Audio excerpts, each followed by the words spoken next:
আসসালামু আলাইকুম। Daily take চ্যানেলটির নতুন ভিডিওতে আপনার সবাইকে স্বাগতম। তো আজকে আমার হাতে আপনারা যে জিনিসটা দেখতে পাচ্ছেন, এটি হচ্ছে মূলত একটি শোল্ডারলেস ব্রেডবোর্ড। তো এই বোর্ডটি কীভাবে কাজ করে এবং এই বোর্ডটি কেন ব্যবহার করা হয়, তো আজকে এটা নিয়ে আলোচনা করার চেষ্টা করব। আপনারা প্রায়শই আমার হাতে এই বোর্ডটি দেখতে পান। আমি এই বোর্ড ব্যবহার করে বিভিন্ন ধরনের প্রজেক্ট তৈরি করে থাকি। তো এই বোর্ডটি আমি কেন ব্যবহার করি এবং এই বোর্ডটি ব্যবহার করলে কী কী সুবিধা পাওয়া যাবে, তো আজকে এটা নিয়ে বিস্তারিত আলোচনা করার চেষ্টা করব। তো অনুরোধ থাকবে ভিডিওটি পুরো কন্টিনিউ করার, এবং চ্যানেলে নতুন হয়ে থাকলে অবশ্যই চ্যানেলটি সাবস্ক্রাইব করে দিবেন। তো চলুন আর কথা না বাড়িয়ে ভিডিওটি শুরু করা যাক।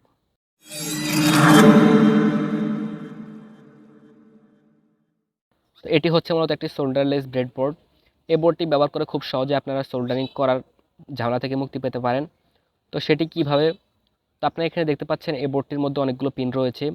এই পিনগুলোর মধ্যে যখন আপনি কোনো কম্পোনেন্ট কানেক্ট করবেন, তখন একটি ওয়্যার দিয়ে বা জাম্পার ওয়্যার দিয়ে আপনি সেই কানেকশনগুলো নিতে পারবেন। কোনো প্রকার আপনাকে সোল্ডারিংয়ের ঝামেলা পোহাতে হবে না। তো এটি হচ্ছে মূলত এই বোর্ডটির মূল বিশেষত্ব। তো চলুন এবার জেনে নিই এই বোর্ডটি কীভাবে কাজ করবে। তো আপনি এখানে দেখতে পাচ্ছেন অনেকগুলো পিন রয়েছে এই বোর্ডটির মধ্যে। এখানে সাইড বাই সাইড কিছু পিন রয়েছে, আবার এখানে সাইড বাই সাইড কিছু পিন রয়েছে, আবার এখানে আড়াআড়িভাবে কিছু পিন দেওয়া হয়েছে। তো এই সাইড বাই সাইড পিনগুলো কাজ করা মূলত এখান থেকে এখান পর্যন্ত যেখানে দাগ দেওয়া হয়েছে, এখান থেকে মূলত এখানে শর্ট রয়েছে। তো আপনারা যদি এখানে একটা এলইডি কানেক্ট করেন, সেই এলইডিটার কানেকশন এখান পর্যন্ত চলে আসবে।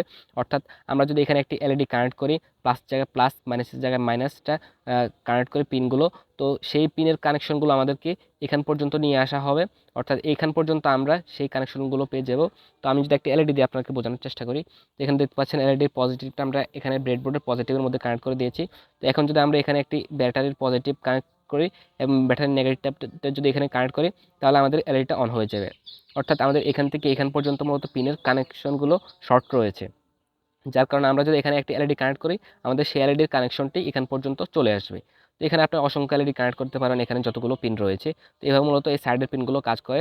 এই দাগ দেওয়া পর্যন্ত, দাগ যেখানে রয়েছে এই দাগ পর্যন্ত মূলত এই পিনগুলো শর্ট রয়েছে। আবার এখান থেকে মূলত এই দাগ দেওয়া পর্যন্ত এই পিনগুলো শর্ট রয়েছে। মাঝখানে কোনো প্রকার শর্ট কানেকশন নেই। মাঝখানে এখানে কোনো প্রকার শর্ট কানেকশন নেই, আবারও বলছি। তো আপনারা এখান থেকে এই এই এই এই স্থান পর্যন্ত মূলত শর্ট কানেকশনটি পেয়ে যাবেন। আবার এখান থেকে এই কানেকশনটি এখান পর্যন্ত শর্ট কানেকশনটি পেয়ে যাবেন।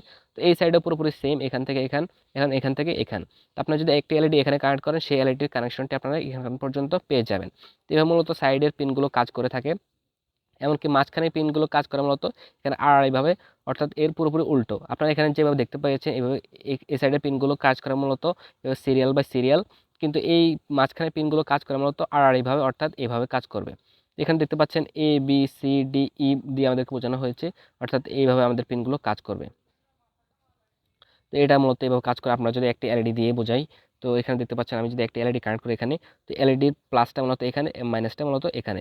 তো আমি যদি এখানে একটি প্লাস কানেকশন করি, একটি মাইনাস কানেক্ট করি, তাহলে আমাদের এলইডিটা অন হয়ে যাবে। কিন্তু আমি যদি এটিকে আড়াইভাবে, অর্থাৎ সিরিয়াল বাই সিরিয়াল করি, তাহলে এটিকে কোনোভাবে কানেকশন কাজ করবে না। অর্থাৎ আমি যদি এটাকে এইভাবে করি, কিন্তু করি, আমি যদি এখানে এভাবে যদি কানেক্ট করি, তাহলে কিন্তু এভাবে যদি কানেক্ট করি ব্যাটারিটা, তাহলে কিন্তু কোনোভাবে এলইডিটা অন হবে না, কারণ এটি শর্ট কানেকশন রয়েছে মূলত এইভাবে আড়াআড়িভাবে, এটির মতো সিরিয়াল না। তো আবার বলছি, এটি মূলত আড়াআড়িভাবে কাজ করবে, এটির মতো সিরিয়াল না। এটি যেরকম সিরিয়ালভাবে কাজ করে, এটি সিরিয়ালভাবে কাজ করবে না। এটি কাজ করবে মূলত এভাবে আড়াআড়িভাবে। তবে এটির কানেকশন মূলত আবার এখান থেকে এখান পর্যন্ত, অর্থাৎ ই পর্যন্ত। আবার এফ থেকে জি পর্যন্ত আরেকটি সিরিয়াল, অর্থাৎ এফ থেকে জি পর্যন্ত আরেকটি সিরিয়াল। তো এইভাবে মূলত এখান থেকে এখান পর্যন্ত কাজ করবে, এবং সিরিয়াল বাই সিরিয়াল। আবার এখান থেকে এখানে পর্যন্ত সিরিয়াল বাই সিরিয়াল। এর মাঝখানে আবার কোনো প্রকার কানেকশন নেই। তো আশা করি বুঝতে পেরেছেন কীভাবে এই বোর্ডটি কাজ করবে। তো এই বোর্ডটি ব্যবহার করে খুব সহজে এইভাবে আপনারা শোল্ডারলেস প্রজেক্টগুলো তৈরি করতে পারবেন। এমনকি আপনার আরডুইনো ন্যানোটা এই বোর্ডের মধ্যে খুব সহজে ব্যবহার করতে পারবেন। এতে কোনো প্রকার তার ঝামেলা আপনাকে তার ঝামেলার মধ্যে যেতে হবে না। তো এইভাবে মূলত আপনারা এই বোর্ডটি ব্যবহার করে খুব সহজেই শোল্ডারলেস প্রজেক্টগুলো তৈরি করতে পারবেন। তো আজকের ভিডিওটি সম্পর্কে যদি কোনো প্রকার প্রশ্ন থেকে থাকে, অবশ্যই কমেন্ট বক্সে জানিয়ে দিবেন। তো আজকে এখানেই বিদায় নিচ্ছি, দেখা হচ্ছে পরবর্তী কোনো ভিডিওতে। ততক্ষণ পর্যন্ত সবাই ভালো থাকবেন, সুস্থ থাকবেন। আল্লাহ হাফেজ।